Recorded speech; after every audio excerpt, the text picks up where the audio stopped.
Hi, kindergarten. This is Miss Richardson again. Happy Friday. This is our last animal tale that we're going to read this week. The title of the book is The Three Bears. It's also by Paul Galdone. He retold the story and illustrated the pictures, just like he did for the Little Red Hen that we listened to on Monday. So you probably heard the story, The Three Bears. There's another character in the story. Who is that other character? Right. So we're going to read to find out, like we've been doing all week, to find out what is the problem in the story and what is the solution. Pay close attention to the problem. That's what the character wants or needs but cannot have. And the solution is how they solve the problem. So think about what the problem is in the story and the solution as I read. The Three Bears, written and illustrated by Paul Galdone. Once upon a time, there were three bears who lived together in a house of their own in the woods. So these bears, they're kind of similar to real bears. How they're similar to real bears. How they're the same as real bears. And there's a difference, thank you. And how are they different from real bears? Yes, thank you. Yeah, real bears don't live in tree houses. They don't live in houses, but they may live in the woods.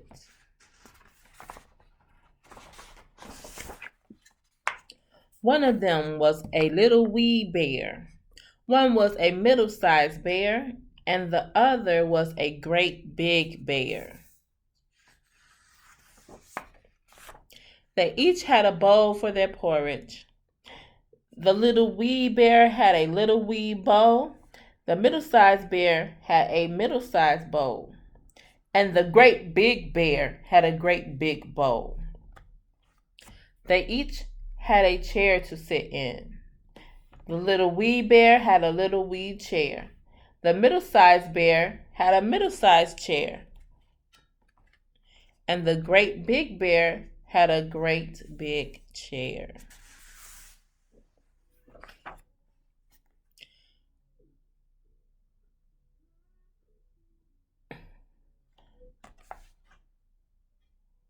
I'm sorry. Somebody is playing music outside my window.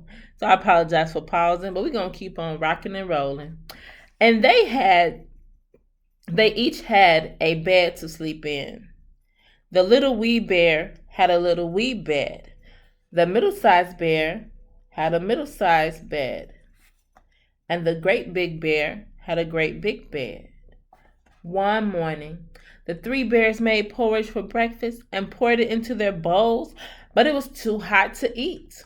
So they decided to go for a walk in the woods until it cooled.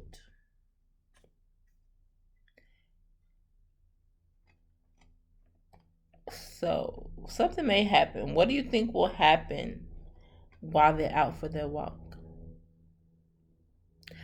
Let's see if you're right.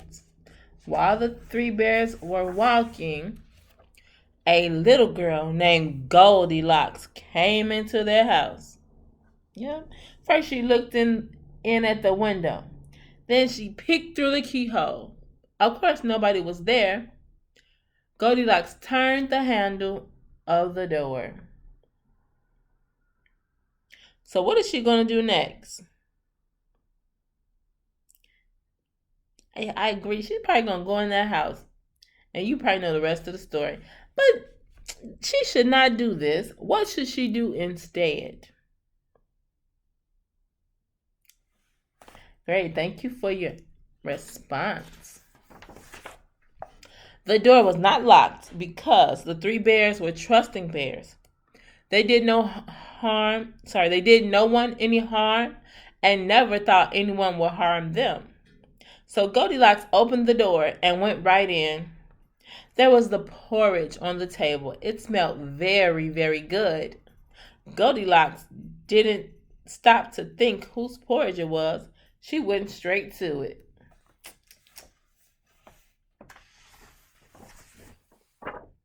First, she tasted the porridge of the great big bear, but it was too hot.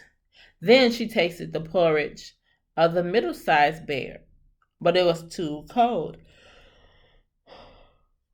Excuse me. Then she tasted the porridge of the little wee bear. It was neither too hot nor too cold, but just right. Goldilocks liked it so much she ate it all up. Then Goldilocks went into the parlor to see what else she could find. Mm-mm-mm. Do you think she's doing the right thing? Yes or no? Right.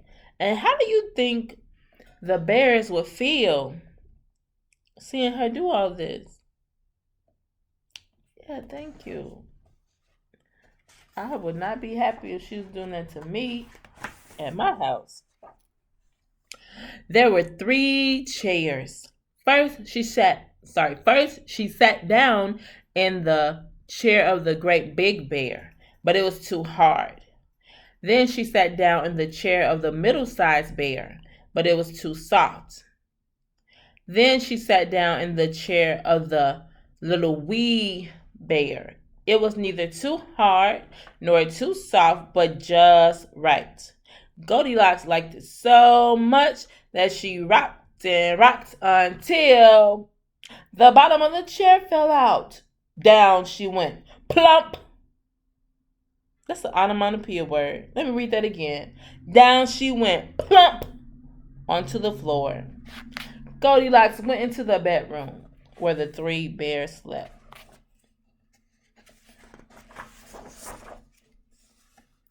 First, she lay down upon the bed of the great big bear, but it was too high for her head. Then she lay down upon the bed of the middle-sized bear, but it was too high for her foot. Then she lay down upon the bed of the little wee bear. It was neither too high at the head nor too high at the foot, but just right. Goldilocks liked it so much that she covered herself up and fell fast asleep. By this time, the three little bears thought their porridge would be cool enough. So they came home for breakfast. So we can stop for a minute. They have a problem. Think about it. What is their problem? Okay, keep your problem that you said to yourself in your mind as we read the rest of the story.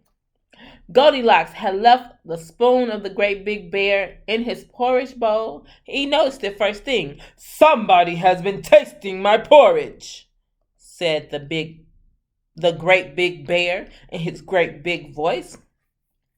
Goldilocks had left the bowl of the middle-sized bear in her porridge too. Somebody has been tasting my porridge, said the middle-sized bear in her middle-sized voice. Then the little wee bear looked at his bowl. Somebody has been tasting my porridge and has eaten it all up, cried the little wee bear in his little wee voice. The three bears went into the parlor. Goldilocks had left the cushion crooked in the chair of the great big bear. He noticed it first thing. Somebody has been sitting in my chair, said the great big bear in his great big voice.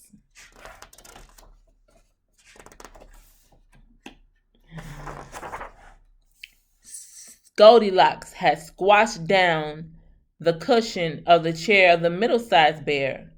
Somebody has been sitting in my chair, said the middle-sized bear in her middle-sized voice. Then the little wee bear looked at his chair.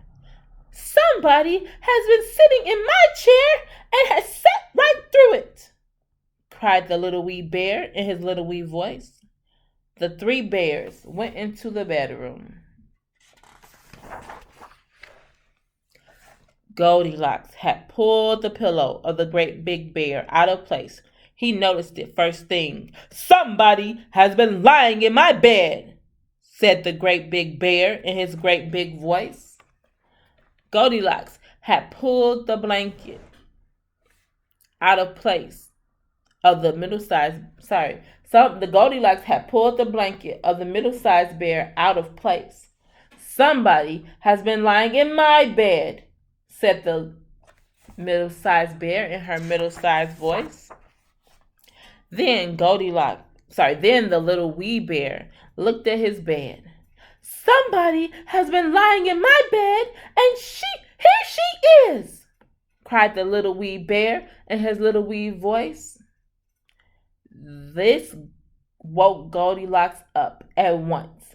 There were the three bears all staring at her. Look at her face. What do you think she's going to do next? Let's see what she's going to do. Look what she did. Goldilocks was so frightened that she tumbled out of bed and ran to the open window. Out she jumped. She ran away as fast as she could, never looking behind her. Good. She needs to go. No one knows what happened to Goldilocks after that. As for the three bears, they never saw her again. So we figured out what their problem is. I asked you to think about it before. What was their solution? How did they solve their problem? Keep that in mind. For your assignment, I want you to share what the problem was and what the solution was. All right, thank you, kindergarten. Have an amazing rest of your day and an even better weekend or week whenever you watch this. All right, take care. Deuces.